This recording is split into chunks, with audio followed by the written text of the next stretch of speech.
Nun zu Sliders, ja. Und mein Sortiment im Film wächst immer mehr. 3 Schränke sind voll, dann läuft es hier rein. Aber solange man eigentlich den Film irgendwo unterbringt, das ganze Sortiment, dann passt es ja. Ja. Hier Sliders, Staffel 4, Folge 7. Ja.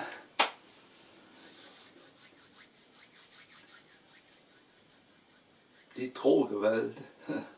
Eigentlich heißt der, in Englisch hat die Folge nur einen anderen Namen. Auf Deutsch heißt die Folge Das Land des Lächelns, aber finde jetzt passt da zu der Folge nicht dazu so richtig, weil man das ja schon mit anderen Sachen verknüpft und davon haben sie den deutschen Titel jetzt nicht wieder günstig kreiert, von daher machen wir lieber anders. Okay. Die DVD habe ich auch schon ganz lange in meiner Sammlung, also über so seit ewig ein Sliders-Fan. Ja, ich habe das zum ersten Mal verfolgt 2001 und habe da schon einiges gesehen und viele Folgen gesehen. Die Folge habe ich zum ersten Mal gesehen 2009, 2010, so rum im Kabel 1, ja, von der wir sprachen. Die Folge hat mich eigentlich auch sehr fasziniert, weil eigentlich quasi das Gegenteil ist von unserer Welt. Also, und das finde ich ja, und das ist ja das, was so Alternativuniversum interessant macht, wenn da der Geschichtsauspunkt anders ist und die Historie anders und die Vergangenheit anders und die Bewegung anders, dass da auch der Gegensatz da sein kann. Ne? Und in unserer Welt ist ja quasi, Drogen sind illegal, nicht erlaubt. Ja, und da wird es auf schwarz verkauft und so. Ja. Und es ist bei manchen auch Rebellion, wenn sie dann Drogen nehmen, wie bei der damaligen Hippie-Bewegung. Da ist das alles andersrum und das finde ich faszinierend an der Folge. Ja, ja, ja gut, da gibt es ja noch einen anderen Kapitalismus, der quasi in unserer Realität quasi auch Drogen schwarz verkauft und so weiter. Und andere Leute, die vielleicht was da zusammenpunschen. Aber eine verkehrte Handlung in der Realität, in dem Universum ist das anders. Da werden wir drauf eingehen. Sliders kommen neue Realität an und sliden in einer Besen Kammer. Ja. Und das sind die Sliders Colin, Green Mallory und also Colin Mallory, Green Mallory, Rembrandt Brown und Maggie Baggert. Ja. Green und Maggie ziehen sich an. Sie gehen an die Bar und um Getränke zu bestellen. Ja. Jetzt findet Rembrandt Brown raus und Colin Mallory, das quasi da in der Bar quasi nur Frucht- und Obstgetränke, also Gemüse und Obstgetränke gibt, also so eine Sache. Und Rembrandt Brown war, oh, sind wir schon wieder auf einer veganen Erde. Ja. Green und Maggie haben immer noch heftigen Streit. Ja. Ein Mann kommt, der ein Drogenkopf ist und ein Streitschlichter, ja, und der stellt sich vor als Dämon. Ja. Als Maggie, und er versucht Maggie zu beruhigen. Und die lässt sich nicht beruhigen, die wird dann noch lauter und brüllend und schreit und so. Alle sind in dem Lokal quasi so fasziniert und lächeln und über die Frau, weil die kennen das in der Realität nicht, ja, wo sie gerade sich befindet. Die wird Emotionen durch Drogen unterdrückt. So. Ja, wo der Streitschlichter quasi die Maggie nicht beruhigt hat, schießt er einen Pfeil auf sie mit einer Pistole, wo Drogen drin sind. Und Maggie Baggert ist dann high. Ja. Die kippt erstmal um und dann ein paar Sekunden später guckt sie rum und lächelt nur und ist dann einfach high. Ja.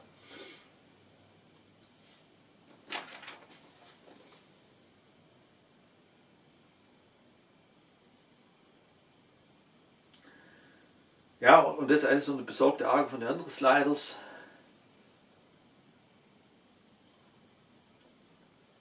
Maggie Shabby, Maggie ist fröhlich und will jetzt tanzen. Sie tanzt herum, ja. Quinn ist sauer und stellt Damon zur Rede. Und Damon sagt, dass er der Maggie, weil der Queen Mother halt wissen will, was er ihr gegeben hat, und der Damon, der sagt, dass er quasi der Maggie Dragol gegeben hat. Ja. Mittel gegen Verstimmungen. Ja. Queen Mallory ist außer sich und sauer, und Damon, der schießt, will auf Queen Mallory einen Betäubungspfeil schießen. Ja. Und Queen Mallory wehrt es ab mit Wing Chun, ja. Dem sein Schussarm, und der Pfeil trifft dann Queen Mallory, der dann auch gleich high und hippie ist und high und überkandidelt und auf einmal Töne riechen kann und Farbe hören kann und Gerüche schmecken kann und ja, wenn die Töne sehen kann.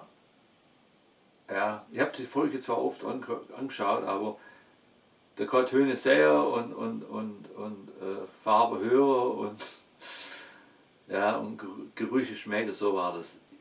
Ja, und er ist verbunden mit dem Universum in seinem Drogenwahn. Ja.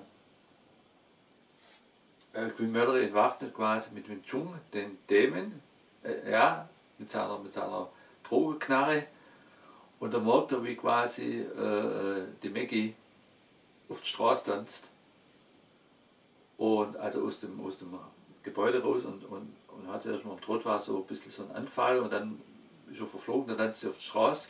Der ist halt der Gefahr nicht bewusst, Queen Mallory hinterher. Sie ist fast vom Bus überfahren, aber Queen Mallory hat ihr gerade noch das Leben gerettet. Auf der anderen Seite kriegt sie einen Anfall, weil der Körper die Droge abstoßt, die sie bekommen hat. So. Also Damon und Queen Mallory bringen dann quasi die Maggie Beckett zum Arzt, ja, zum nächsten Hospital, und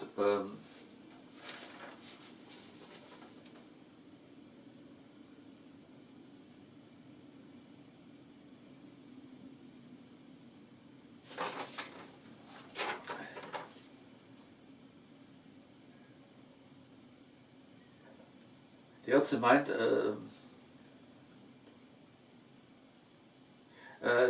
Queen Mallory meint zur Ärztin, und zum Damon, die Maggie hat davon noch nie Drogen genommen, was die Ärzte für ungewöhnlich hält. Ja. Schließlich ist verschiedene Art von Drogen zu nehmen hier in der Gesellschaft Pflicht der Regierungen hier. Ja.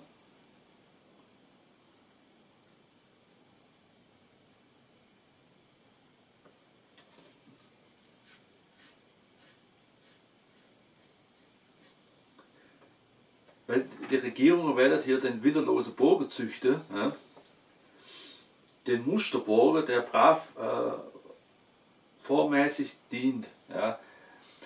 So, wenn einer sauer ist oder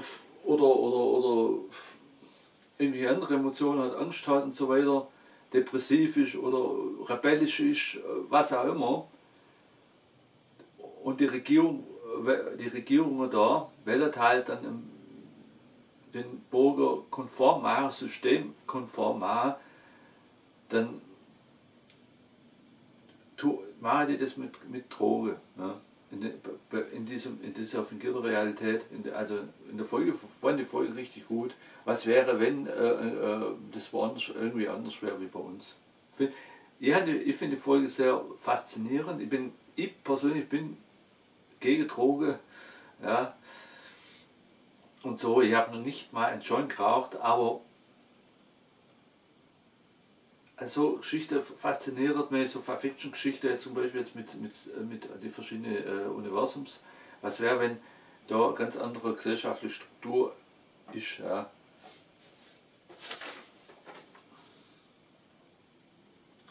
Ja, dem ist erstaunt, dass die Maggie kein Fuso hat. Das ist ein Drogenspender, den jeder haben muss. Er hatte so Metall am Arm, wo dann Kapsel gleich das Droge in Blutbahn bringt. Ja.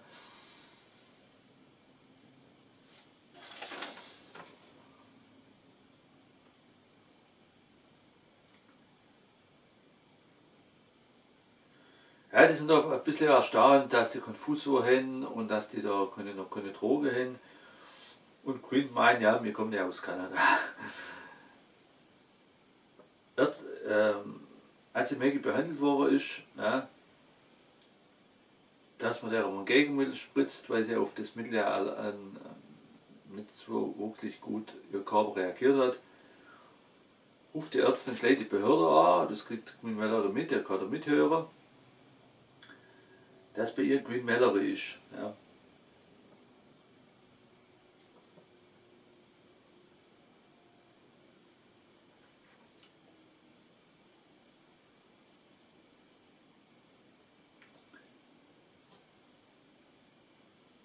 Ja, Quinn, der verschwindet und taucht dann mit Braun und Colin unter. Ne? Ja, in der Welt ist auch alles anders, da sind halt auch die Hippies anders, also was die gleichen mit unseren Hippies, die sind immer gegen den Kapitalismus. Aber weil ja die Regierung da mit Drogen quasi die Bevölkerung zu formen, wie sie es wollen, durch den Kapitalismus, sind die Hippies in der Realität, wo die sich gerade befindet, die Hippies in der Realität, wo sie gerade sind, in dem Universum, gegen Drogen. Ja. Im Gegensatz zu unseren Hippies. Ja.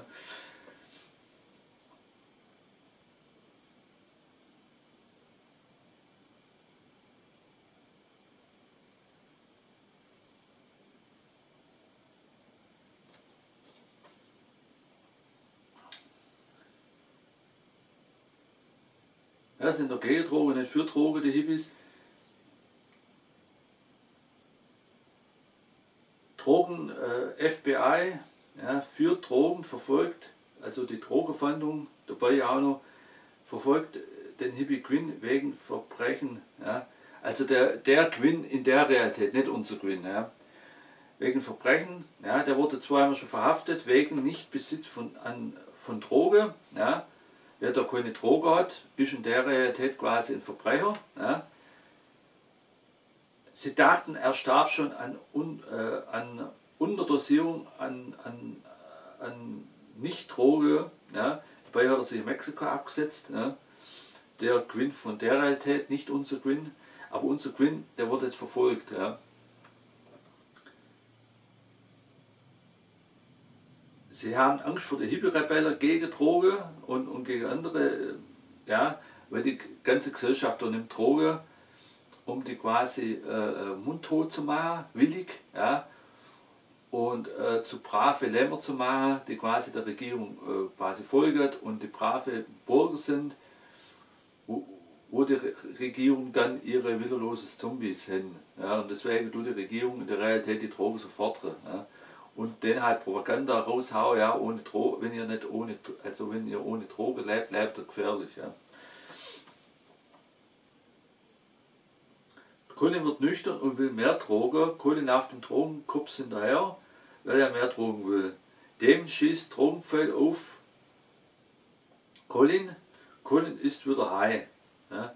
Drogencops wollen auch auf Rembrandt schießen und Quinn Mallory, die aber noch flüchten können. Und die Drogenpfeile gingen dann in so eine Bank rein, wo da rumgestanden ist. Ja.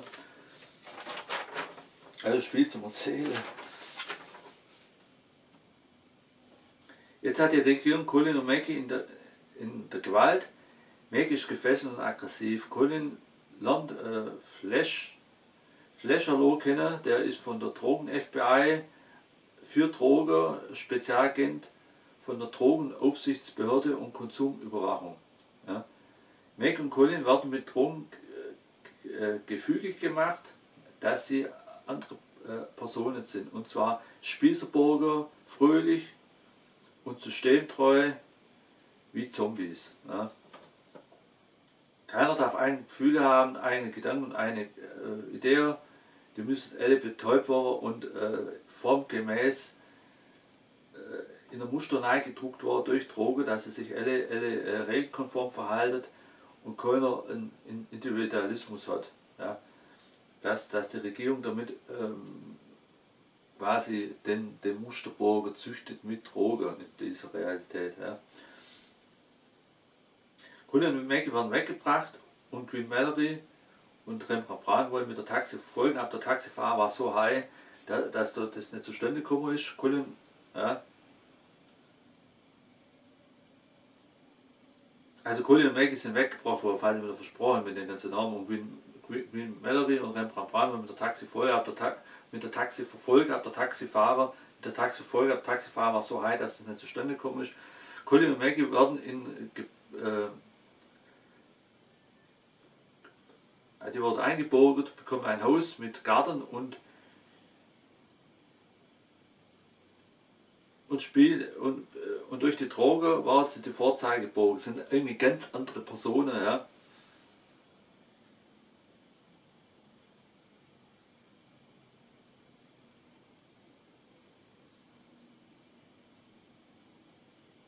So hält die Regierung das Volk in Schach. Ich kann ja mal eine Zuschrift lesen. Queen und Rembrandt gehen das Büro von der Doktorin, von der Ärztin. Sie kommen leicht ins Büro, weil es da keine Schlösser gibt. Ja? Weil da bricht auch keiner ein, weil es in der konform gemacht wurde durch Droge, still gemacht wurde, dass da Einbrüche gar nicht gibt, weil keiner bricht aus seinem Muster raus, sondern die leben nach Vorgaben von der Regierung durch die Droge. Ja? Da gibt es auch keine Verbrechen. Ja?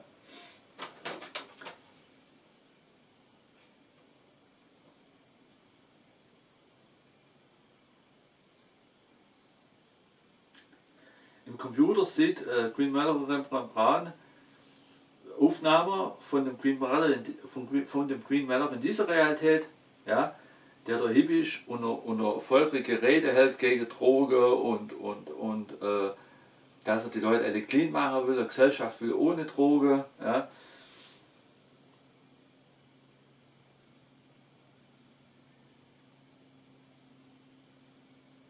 Ja, und der Queen Mallory spricht, der von der Realität, nicht unser Queen Mallory, als Hippie mit langen Haaren und so weiter, bunte Kleider, sagt dann, dass die beste Droge ist, klar und nüchtern zu sein, ohne chemische Substanz. Dass das wahre Leben mit allen Emotionen so der beste Heilzustand wäre, nicht heil zu sein. Ja.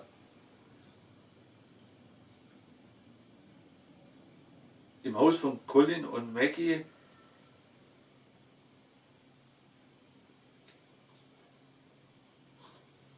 ja, es ist eigentlich, ich finde die Folge auch sehr faszinierend. Jetzt muss ich doch mal googeln. Wir haben ja noch genug Zeit, hoffe ich mal. Ja. So.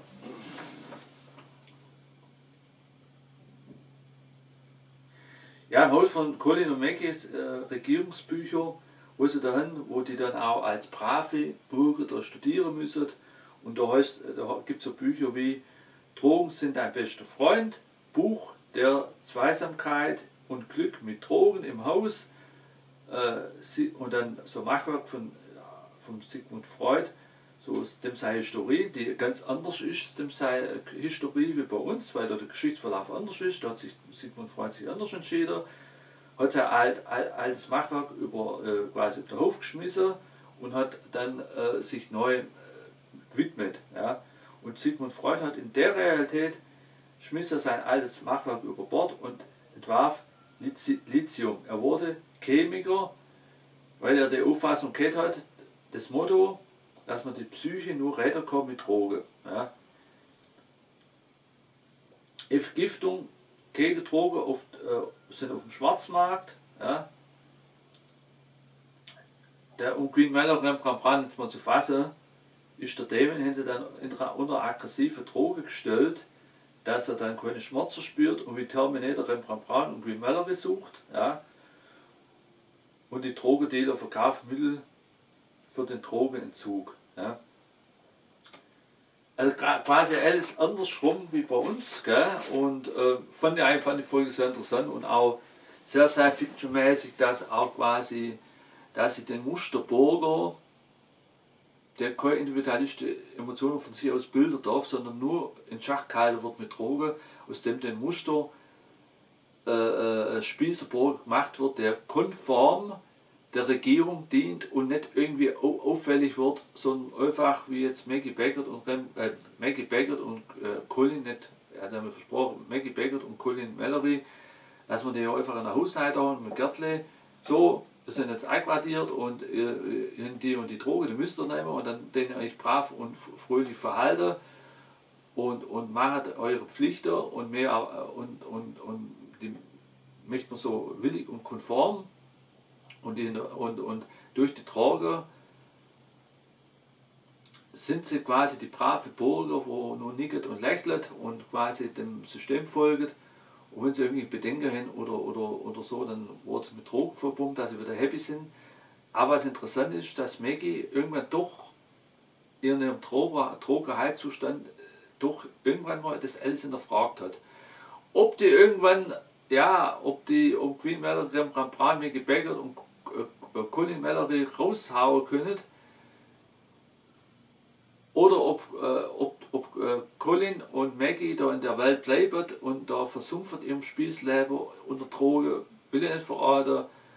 Vielleicht triffst du Rembrandt Brown und Queen Mallory auch, will ich auch nicht verraten. Oder holen die es raus oder müssen Brown und Queen Mallory allein weiter sliden. Was passiert? Können sie der Rebellen helfen, den Hippies, dass die da gegen Drogen kämpfen, will ich nicht verraten. Müsst ihr euch selber anschauen. Ich fand eigentlich die Story sehr genial. Das ist eine Folge, die zum Beispiel so originell ist und wie die erste Folge von Sliders. Hat aber einen Gruselwein überfällt, wenn so Realität anders ist. Hat aber was Faszinierendes. Ist eine mega Story. Und Schauspieler natürlich eine krasse Glanzleistung. Special Effects super. Und ich kann nur sagen, von 1 bis 10 hat die Folge 11 gekriegt. Ne? So. Und damit das Schild Danger Explosivmaterial. Ja. So, ich finde die Folge super und liebe die Folge. Und wie schon gesagt, also 2009, 2010, irgendwie so in dem Dreh. Wenn ich dann mal am Wochenende Freizeit habe und da war ich happy, dann am Samstag morgens oder war es so fast gegen mittags rum, ja so 11 Uhr lang ausgeschlafen und dann beim Frühstück oder Mittagessen schon einfach ein paar Folgen von den Slides angucken, da war der Tag schon gerettet, das war damals KB1, jetzt habe ich ja seit vielen Jahren auch, oder war es noch früher, bin mir nicht mehr ganz sicher, auf jeden Fall haben wir dann auch nebenher die ganze Folge dann auf DVD gekauft, genau so war das. Und haben dann irgendwann ganz schnell die ganze Staffel auch zusammengekriegt. Ja. Ich wünsche euch was, liebe Freunde. Ja.